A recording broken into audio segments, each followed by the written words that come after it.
Hello, welcome everyone. Thank you very much for being here. And for our topic today is Game On, using gamification to train managers to collaborate, a gap that needs to be closed. So before we get started, I do want to say thank you very much to our sponsor, the Whitmarsh Consulting Group. The Whitmarsh Consulting Group and David Whitmarsh helps Turnkey Coaching and Development Solutions with our digital strategy. If your organization is in need of a fresh approach to digital marketing, including social media, easing marketing, online presence, etc., I highly recommend reaching out to David at bestpracticeinhr.com. My name is Anissa Avon, and I am the founder and CEO of Turnkey Coaching and Development Solutions. We are an enterprise learning and development solution provider. I love to focus on results with our organizational development projects and programs. We do everything from culture development and engagement surveys to leadership and employee development and frontline supervisors. We have conflict management programs all the way down to communications programs. We also have executive coaching. We are proud to say that we have nearly 1,000 executive coaches and experts in organizational development and leadership training around the country and in key hubs around the globe. So a little bit about me, something that not very many folks know, but one of the reasons why today's topic is super exciting to me is probably other than waiting tables through college, the only job I ever held where I wasn't running my own business was working for a gaming company that did video games, Interplay Productions. And so the topic of gamification is very close to my heart. So I want to quickly introduce you to Windsor. Windsor is the founder and president of an organizational development firm in Portland, Oregon. He specializes in leadership and team development, including coaching. He has a history and in his work experience as a VP of HR. He's been trained as a certified coach through the Hudson Institute of Coaching. He's also a certified coach with the International Coaching Federation. Some of the things that I find really interesting about Windsor is his approach to leadership development. He does a pretty fantastic job at melding different models into a customized approach for his clients. And that includes models such as situational leadership and other really effective models. But here's what's key to our conversation today. Windsor is an expert on gamification in learning environments. He has spent countless hours developing his a business simulation board game that organizations are using inside their organization to support their managers, their team leads, their executives, etc., in learning how to collaborate. It's one thing to talk about collaboration. It's a whole nother thing to actually get in a room and learn to collaborate. And that's what he's going to share with us today. He's also the author of Focus on Them, contributing author, I should say, and the author of The Collaborator. So, Windsor, what did I miss? What is it that has drawn you to this topic of collaboration, gamification to teach that specific skill, and why are you in love with this topic and the expert in this field? Well, thanks, Anissa, for the introduction. I appreciate all those kind words. My interest in collaboration really stems from, my background. I grew up in team environments as a youth, all the way, through most of my work career, and so the team dynamic has always fascinated me.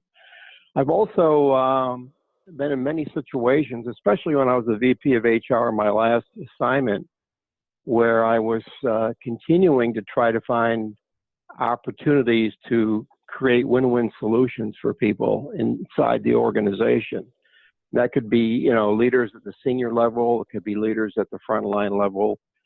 It could be managers and others trying to collaborate or work with outside vendors. You name it. I was trying to look for solutions to create these win-win solutions as opposed to win-lose solutions. And so that whole experience actually was the reason I wrote the book, The Collaborator, to help others find a more effective way to collaborate, to make a long story short. And so to extend that to what happened here the last couple of years ago when we developed the collaboration game, it was really a natural opportunity to take the book, take my experience, and try and parlay that into a game, training effort that could be used by organizations to help them more effectively collaborate. So that's the short answer.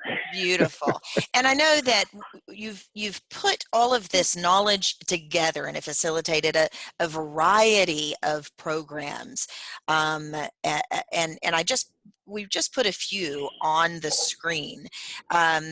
Symphony, Conductor, Tempo, Apples and Oranges, Gold of the Desert. What does all this mean?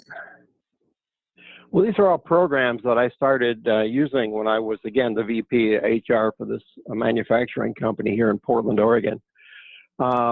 We started this whole effort around 2005, and for about a 4 or 5 year period, we rolled these programs out to our frontline supervisors for the most part. Other people were involved, but the target audience was the frontline supervisor.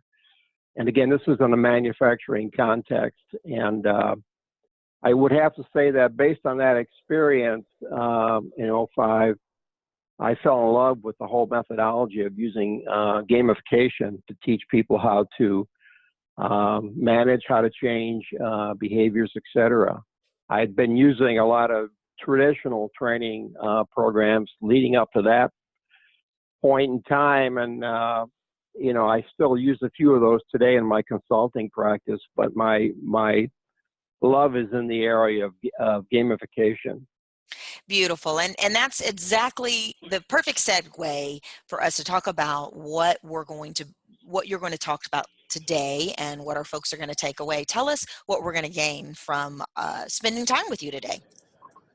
Yeah, we're going to hit these 4 bullets as quickly as we can. The first one speaks to giving you an understanding of the methodology associated with gamification. The second bullet speaks to reviewing the key elements. And there's 4 key elements we're going to review, and that part of the presentation is going to stick with us throughout the whole presentation. We're going to come back and forth to these key elements. We're going to use the collaboration game to illustrate how these 4 elements are played out, are used, are factored in when it comes to developing a training program using gamification. Third, we're going to be looking at expected gains from the program as well as from gamification. And then the last bullet really speaks to trying to build some appreciation for what it means to effectively collaborate and lead with mindset. And I'll pick this last bullet up a little bit later in the program today. Perfect. Perfect. Well, I'd love to hear from the folks that are on the call with us. Does your organization use gamification? So I'm going to launch a poll, and you'll see it on your screen there. And what we're really asking is gamification for some organizations, they're using it with their clients and their customers. In other organizations, they're using it with e-learning modules. Still, other organizations are using gamification in their sales division, or perhaps what we're going to talk about today is in learning and training and development. So it looks like we've slowed down just a little bit. We're going to give folks another opportunity to answer that question. There we go. So I'm going to end and show everyone our results. And this is really interesting. Can you guys see the results there on your screen? Does your organization use gamification? Yes, 20% of the folks on the call, and no, 80%. Now, Windsor, you were sharing with me earlier that something like 70% of organizations are using gamification. That does not align with what many of our clients have said, and certainly not this little anecdotal evidence within the survey. What's been your experience with that? Yeah, it's like 76%. This is based on a survey that was done in 2016 by the Association for Talent Development. And the survey pointed out the fact that 76% of high-performing organizations use experiential learning to develop leaders. And again, most of that's targeted at the front-line leader as opposed to any other Yes. level in the organization. Huh. So, Okay. yeah, that's pretty high in my thinking. Mm-hmm. Well, I think today you're going to share with us what is gamification, and then together we're going to gain some clarity and share some clarity around the fact that gamification is everywhere, and most of us are unable to avoid it. So tell us a little bit more about what exactly qualifies as gamification. Okay, well, gamification, as described here on this slide, is really an approach using the main elements of games to motivate people, learners, and to help transfer the knowledge from the training room to the shop floor, if you will. And it's gamification tends to be a word that gets abused, I think is the right way to say that. It gets to be used as a way to describe all kinds of activities and events. It's really Yes. pretty specific to, setting up systems to allow players to engage in various ways to achieve a goal or win.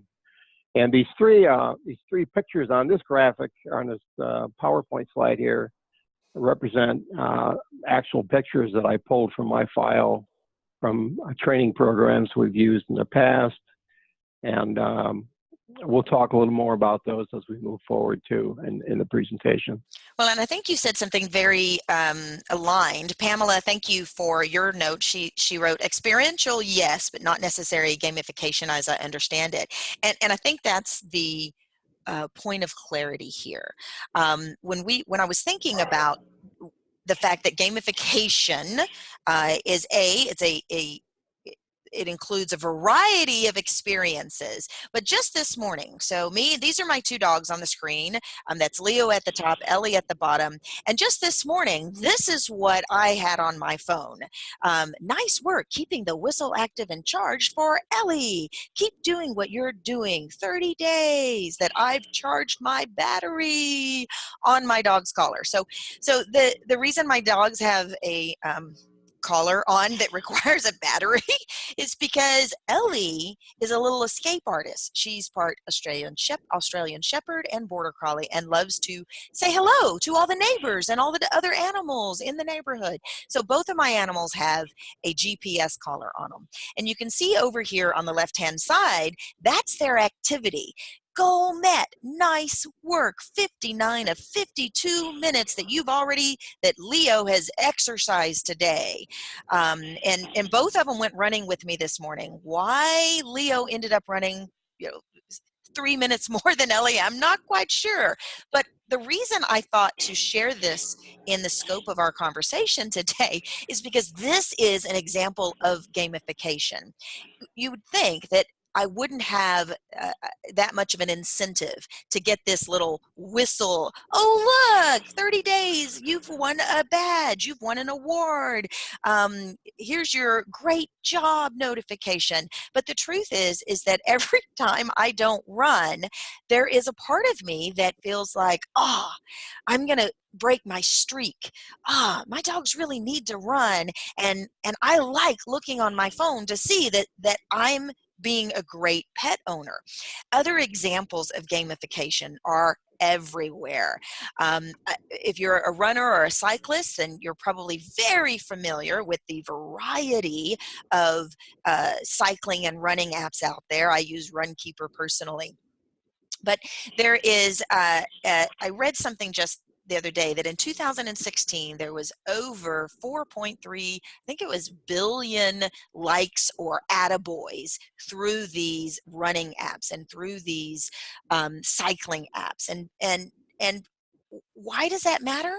Well, that is gamifying our goals. And we have Sheila and I actually have a really good run-in buddy that we run with. And every year he sets a new goal. Like I think it was 3 years ago, he wanted to run 1,000 miles and he accomplished it. And he's in this group on his running app and they're constantly, "Attaboy, we're so proud of you." That's an example of digitizing gamification. What you also see on your screen here is every single retail location or shop or casino that has or credit card that has a rewards program. My honey will drive past 4 gas stations to get to the Kroger gas station to save 10 cents per gallon. And guess what he'll also do? He will also go past other grocery stores to go to Kroger because that adds to our ability to get more 10 cents off the gallon. This one in the middle here is called Forest, and it's a distraction gamification app. And all it does is you set it, and it allows your phone to be on a 25-minute timer. If you mess with your telephone during that 25 minutes, your forest, they take a tree out of your forest. And so every day, over days, you eventually get a forest growing with lots of beauty and trees and flowers. And there is something oddly inspiring about accomplishing I haven't been distracted and on my phone as much as I used to be. And this little graphic here represents that I'm achieving my goals.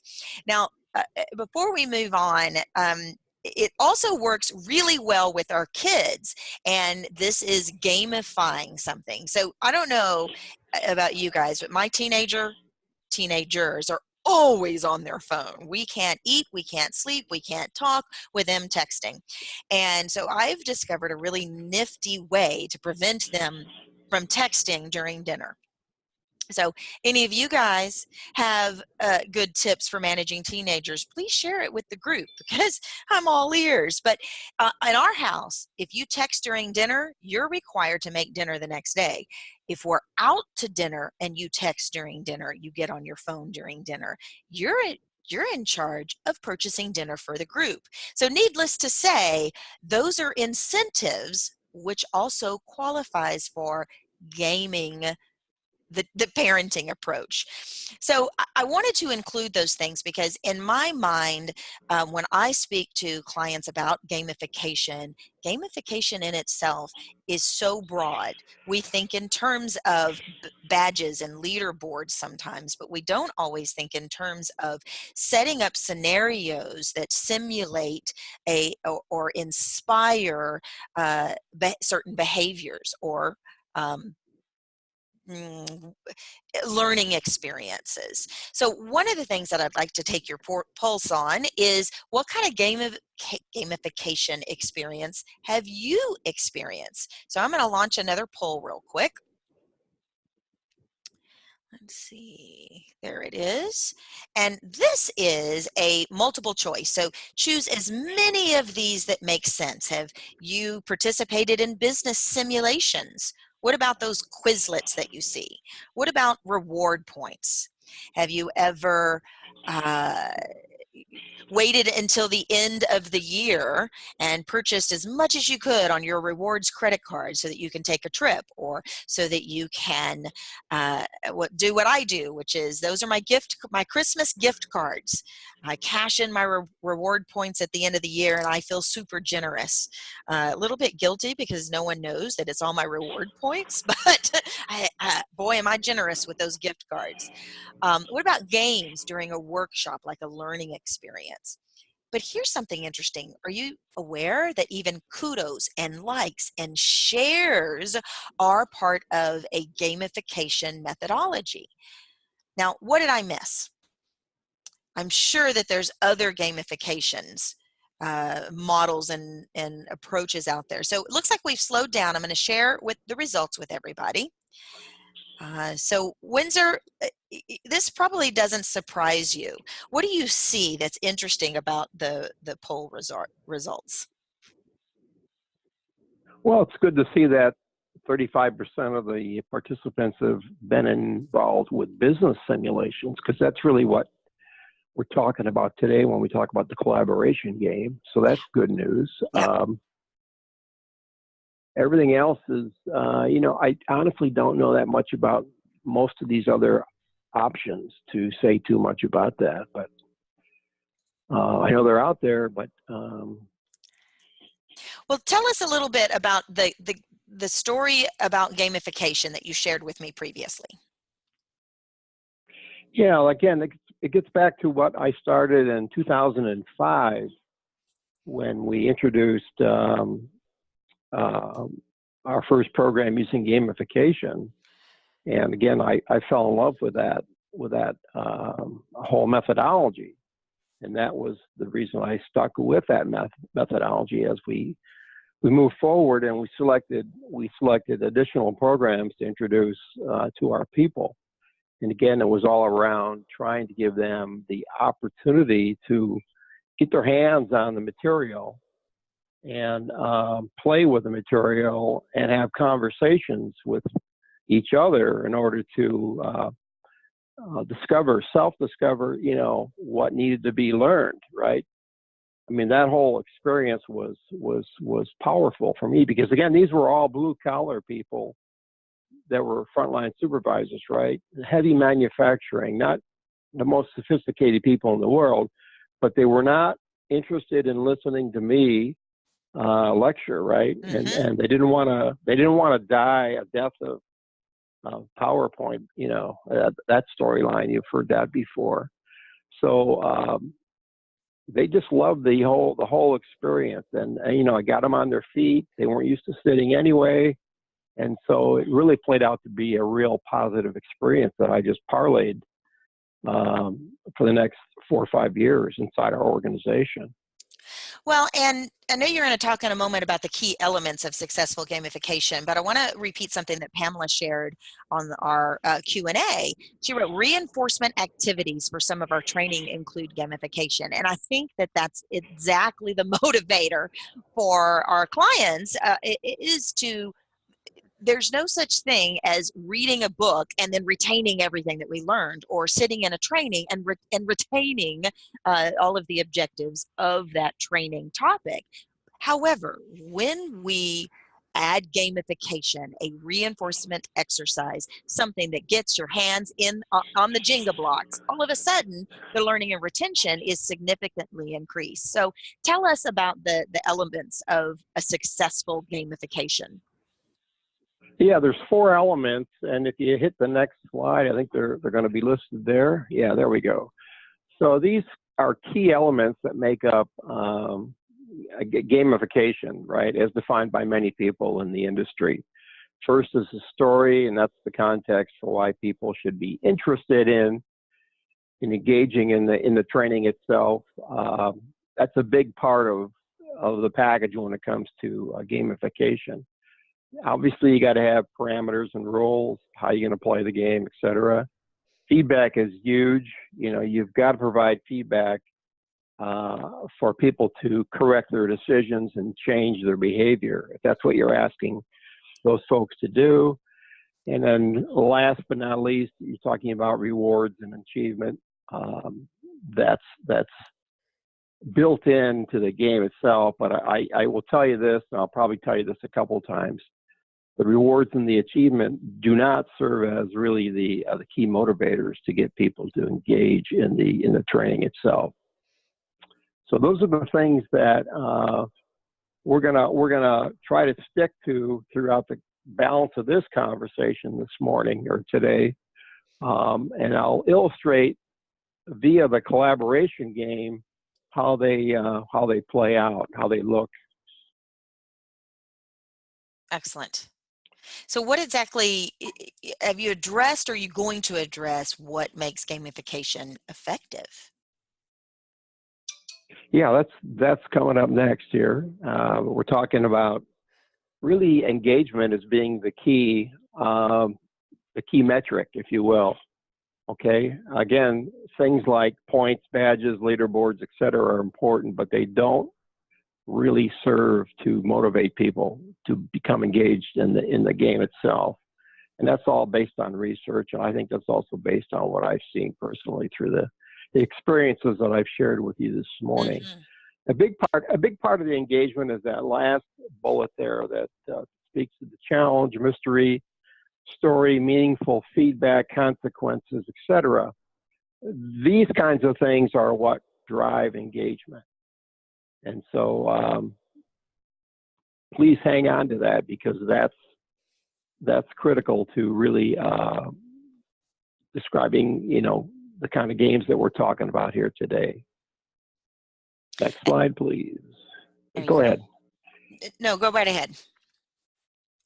So just quickly moving along here through these 2 or 3 slides, some learning benefits for gamification, some of which we've talked about already. It's a better learning experience, the environment itself, opportunities to provide instant feedback, fully transparent, prompts behavior change to succeed. You'll see that in the collaboration game, like you would in most games. Applied to most learning applications, appeals to multi-generational folks across the workforce, which is important. In fact, I've been reading more and more about the fact that millennials are more interested in games today than perhaps other generations, but I don't want to generalize too much there. Certainly positive ROI on training investments is associated with e-learning, more so than, let's call it face-to-face learning. But because of the transfer of knowledge to the ability to change behaviors, et cetera, and achieve results, there's also embedded in there a higher ROI that many people would argue.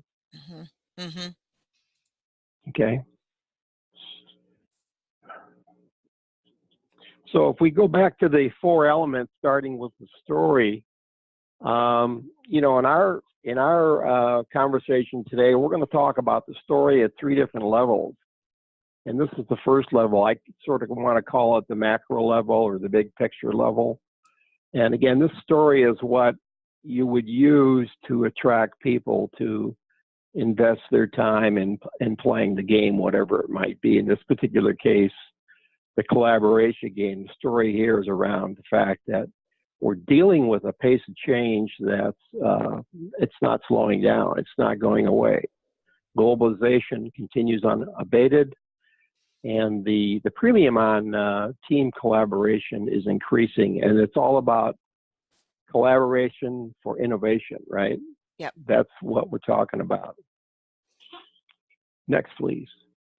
So if you look at the, again, some research from ATD, they identified in their survey back in 2015 that collaboration was one of 5 skills that managers needed to be successful. And what they did is they actually polled the learning executives inside a whole bunch of these organizations.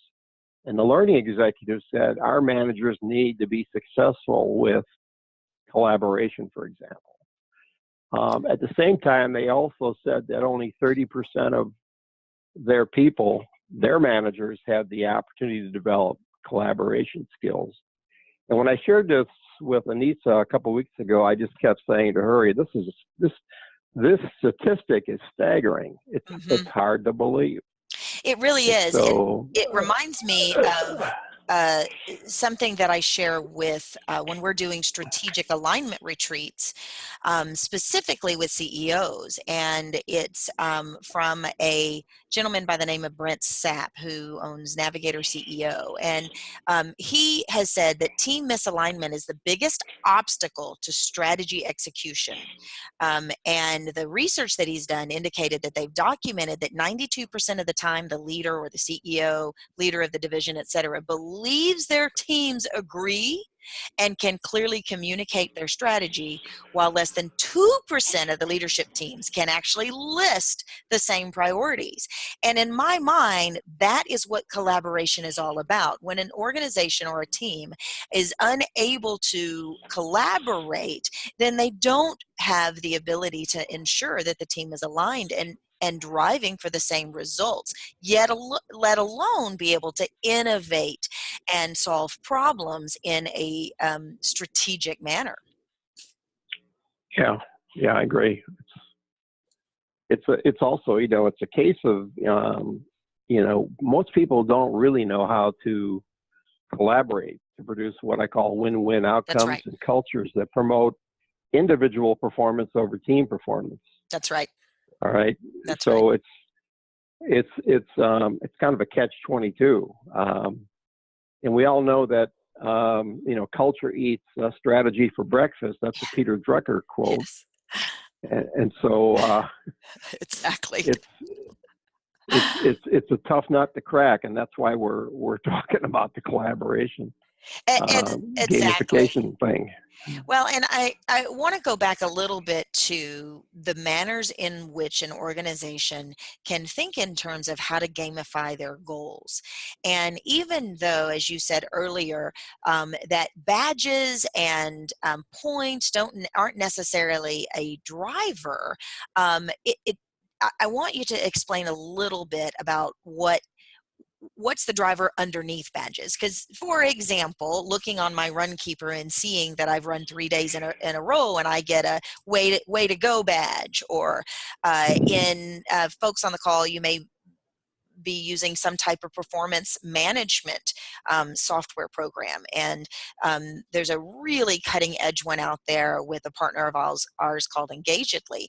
And their entire performance management program provides accolades and cascaded goals and a leaderboard so that people across the organization can say, great job, Lily, way to go, Caroline.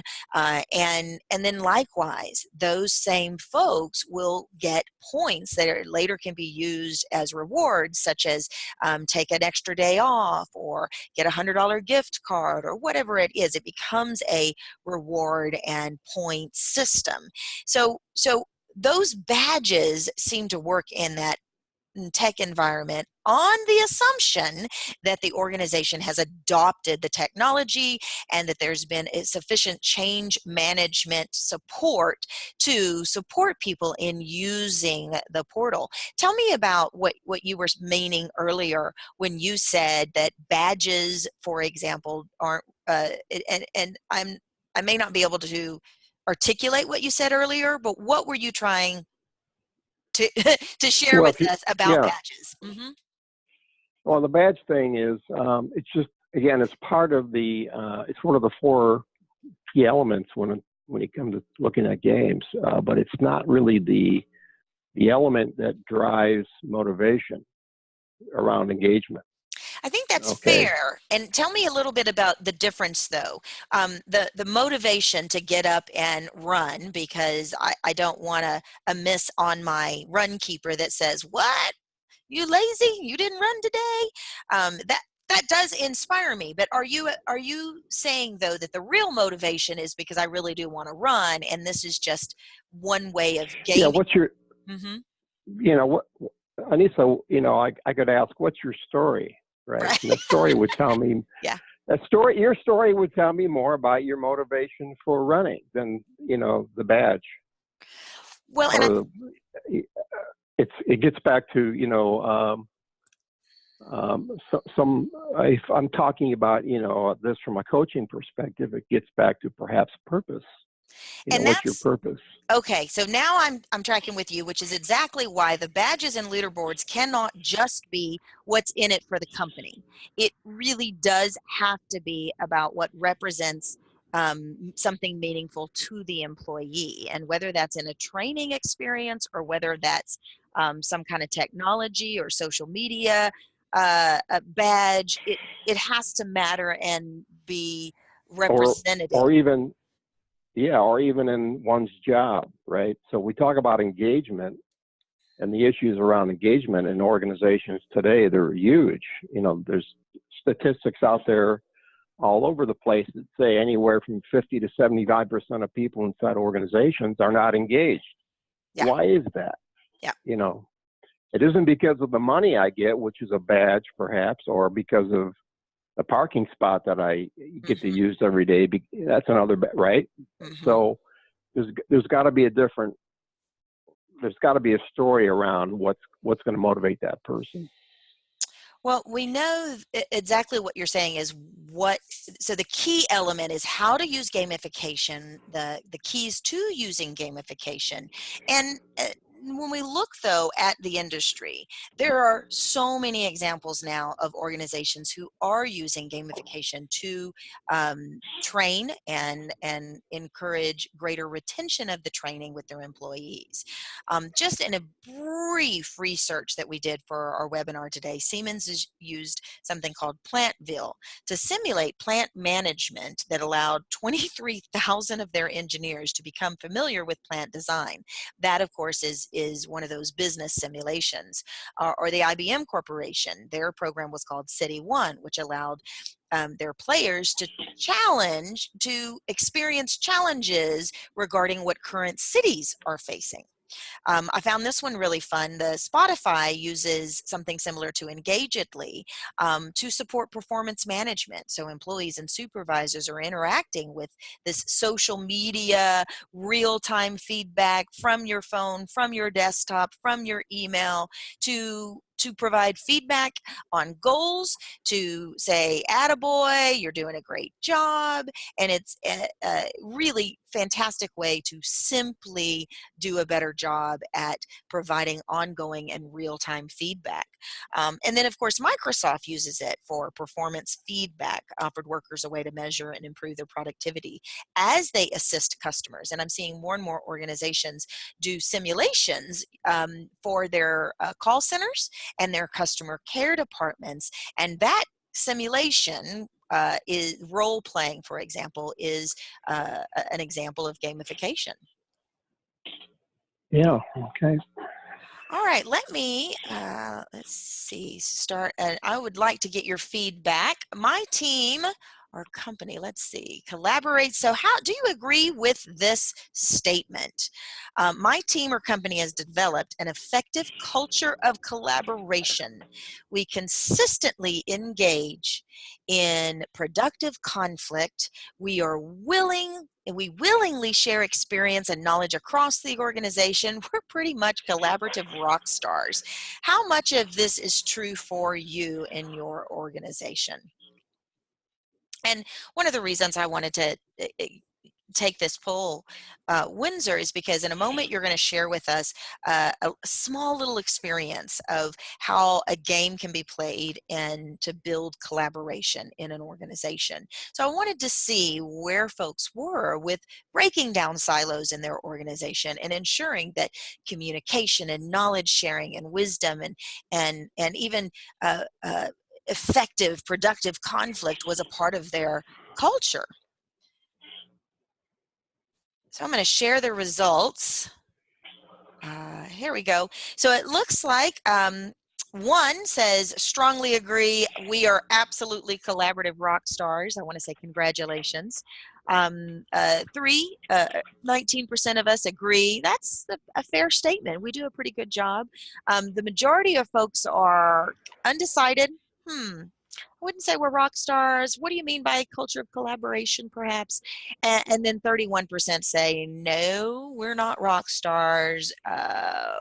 We probably do it some of the time, but not consistently. It's probably not been, if I can make some assumptions on that, it's probably not been a part of their any kind of official or formal change management process. So before we begin experiencing a little bit on the collaboration piece, I found it really interesting when you just type in gamification and gamification at work. Wow, the resources that are available. And I've read some of these, but not all of them. I've read the Gamification Revolution and this most of the Gamification by Design. But I love this quote when thinking about how to design a gamified approach to learning. This piece right here, I want, as you're talking about the collaboration game in a moment, it'll be interesting to hear more about your thoughts related to gamification is 75% psychology and 25% technology. Now, I consider the game the technology. It's the model, it's the approach, it's the tool we're going to use. In this case, Gabe is mostly talking about digital dashboards and what have you.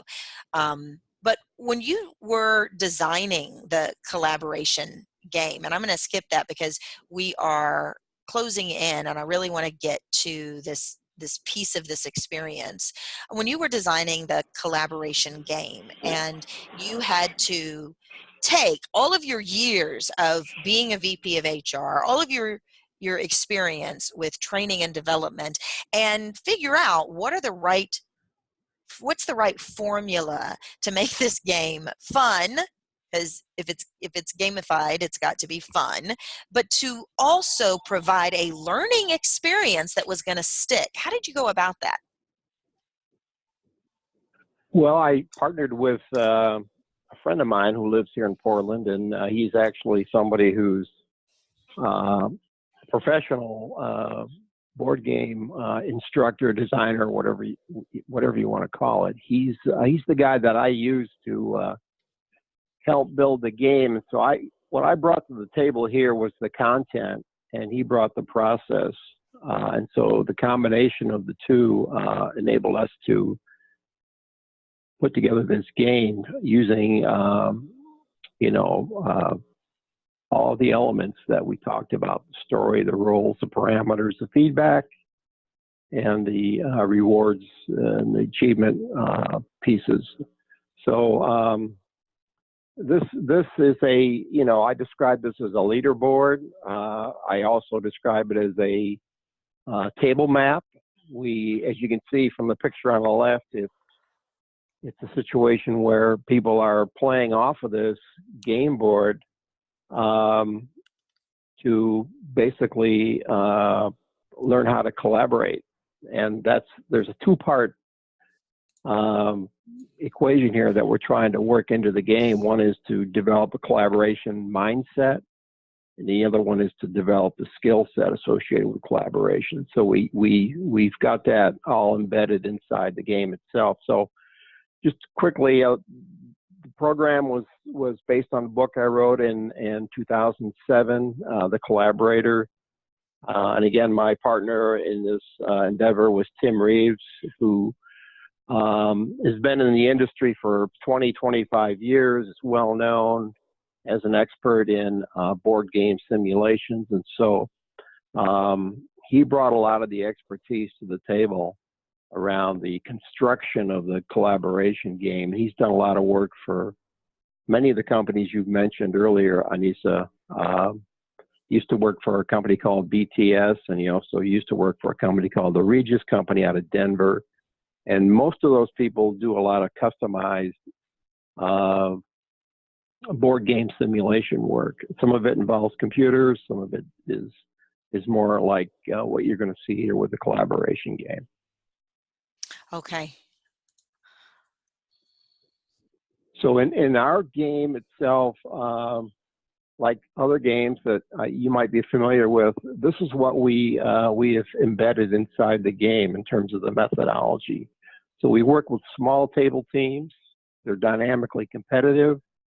Number two, self-discovery for both the individual and the team is a big one. That's really part and parcel of what you find when you play these serious business simulations that we're talking about. Has to be illustrative. with a new way of thinking, which you're going to see that inside this program.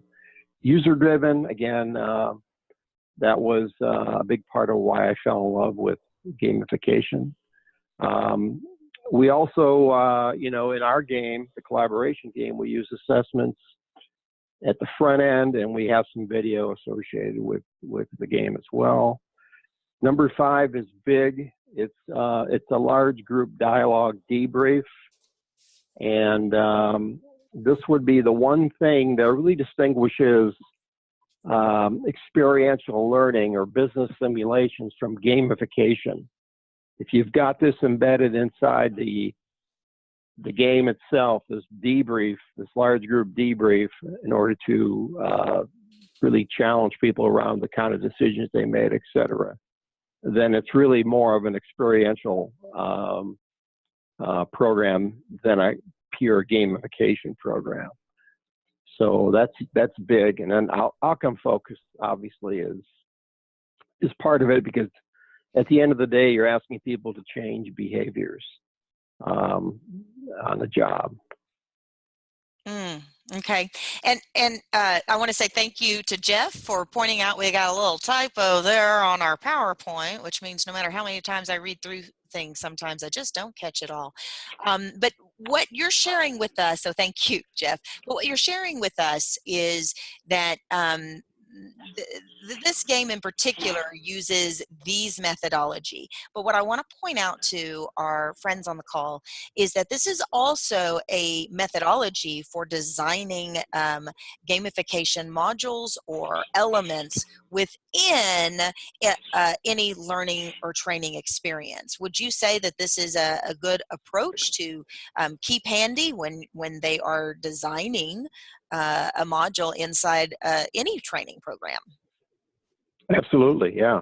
I don't think you can go wrong if you look at these 6 bullets here and use these as benchmarks for your program. All right, talk us through and let us experience some gamification to learn about collaboration. Yeah, so you know, in the game itself, we actually have a pregame orientation that we put people through, and it's really not a painful experience, but we try to give people a sense of what the nomenclature looks like once they play the game. And so the orientation is really around introducing people to the idea of what does a collaborative mindset look like. We introduce the people to a series of principles that make up this mindset that we describe. And then we also have a series of competencies that we introduce, and that is the part of the package that describes the collaborative skill set. So it's the combination of the two that make up this collaboration platform that you're going to be asked to use inside the game. So when you're playing the game, you end up playing 3 cards. That's kind of the basic sequence. And these are basically described as story cards, all right? And so this is really an extension of the whole storyline that we talked about earlier, where we started with the macro level, the general level, big picture level, whatever words you want to use, and we brought it down to the story card itself. And so in the game, people are going to play 12 of these sets of cards. So in each set, you start off with what is described as a tactical move card.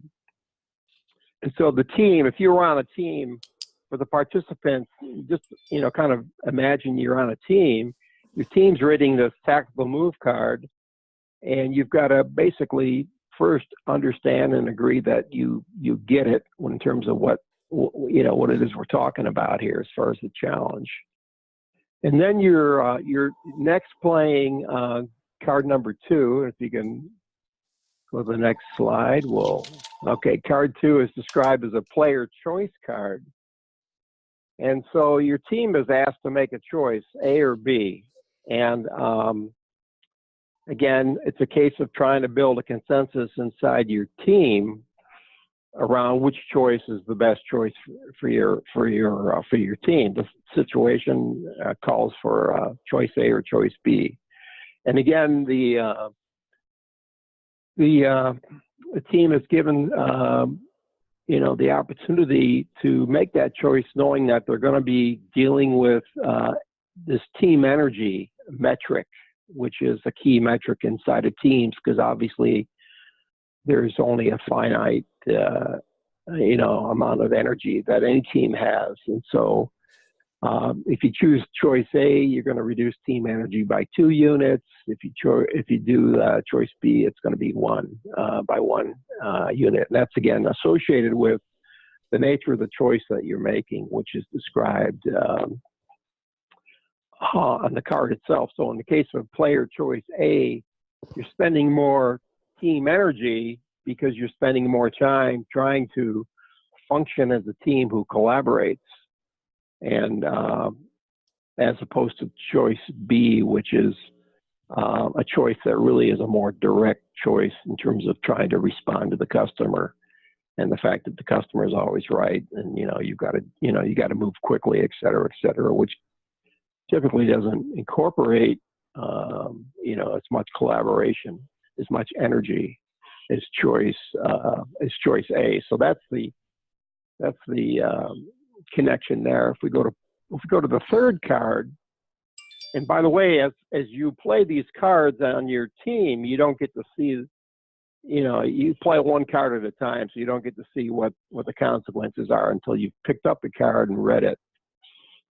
So in this particular case, if we stick with outcome card and outcome A as opposed to B, you can see that the client is upset at first that your response is slow, because again, the client's expectations is that you guys are going to jump when he says jump. And the team is grateful to have input into the decision, which is excellent in terms of trying to get the team to function in a collaborative fashion, et cetera. And so as a consequence of this option, this choice you've made, option A, outcome A, you get to move the metrics that we have here, where you're talking about moving the schedule gauge by 1 towards late. You're moving the collaboration gauge by 1, and you're moving the token on the board, the leaderboard itself, you're moving that by 1. So with the game, you're starting the game in the middle of the field, again, using the soccer field as the model or metaphor. And so your goal as a team is to get as many goals as you can get, right, through answering these questions. And there's the opportunity to get direct feedback and movement as described here with this outcome card. There's also an opportunity to get what I would describe as indirect movement on the game board, which we do at the end of each half of the game. So again, 6 cards are played in each half, 12 cards total. At the end of each half, we basically do some calculations which indirectly get you points that allow for additional movement on that soccer field, which positions you to score more goals versus less goals. So as you can see from these 3 cards, and we didn't cover the rules parameters, obviously, because we just don't have the time, but there's an opportunity here for the team to get feedback, obviously, in terms of how their decisions impact performance, which gets into the rewards and the achievement portion of the elements that we've built into the game. And so the idea, as the team goes through card or scenario 1, 2, 3, 4, 5, 6, they're going to get smarter. They're going to learn, how to collaborate more effectively in terms of, answering these cards, these story cards, and achieve points that allow them to quickly move throughout the field in order to score the goals that we're talking about.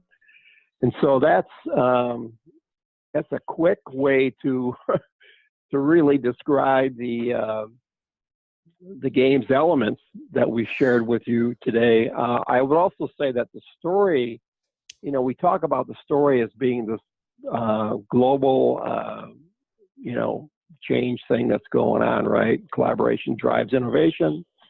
The story also includes how you use a game board and the colors you, in fact, use on a game board. So if you're looking to create a game board that's more social, more collaborative, et cetera, you're going to use brighter colors. It gets down to that kind of detail. If you're really going to follow what the experts say about designing serious games for people.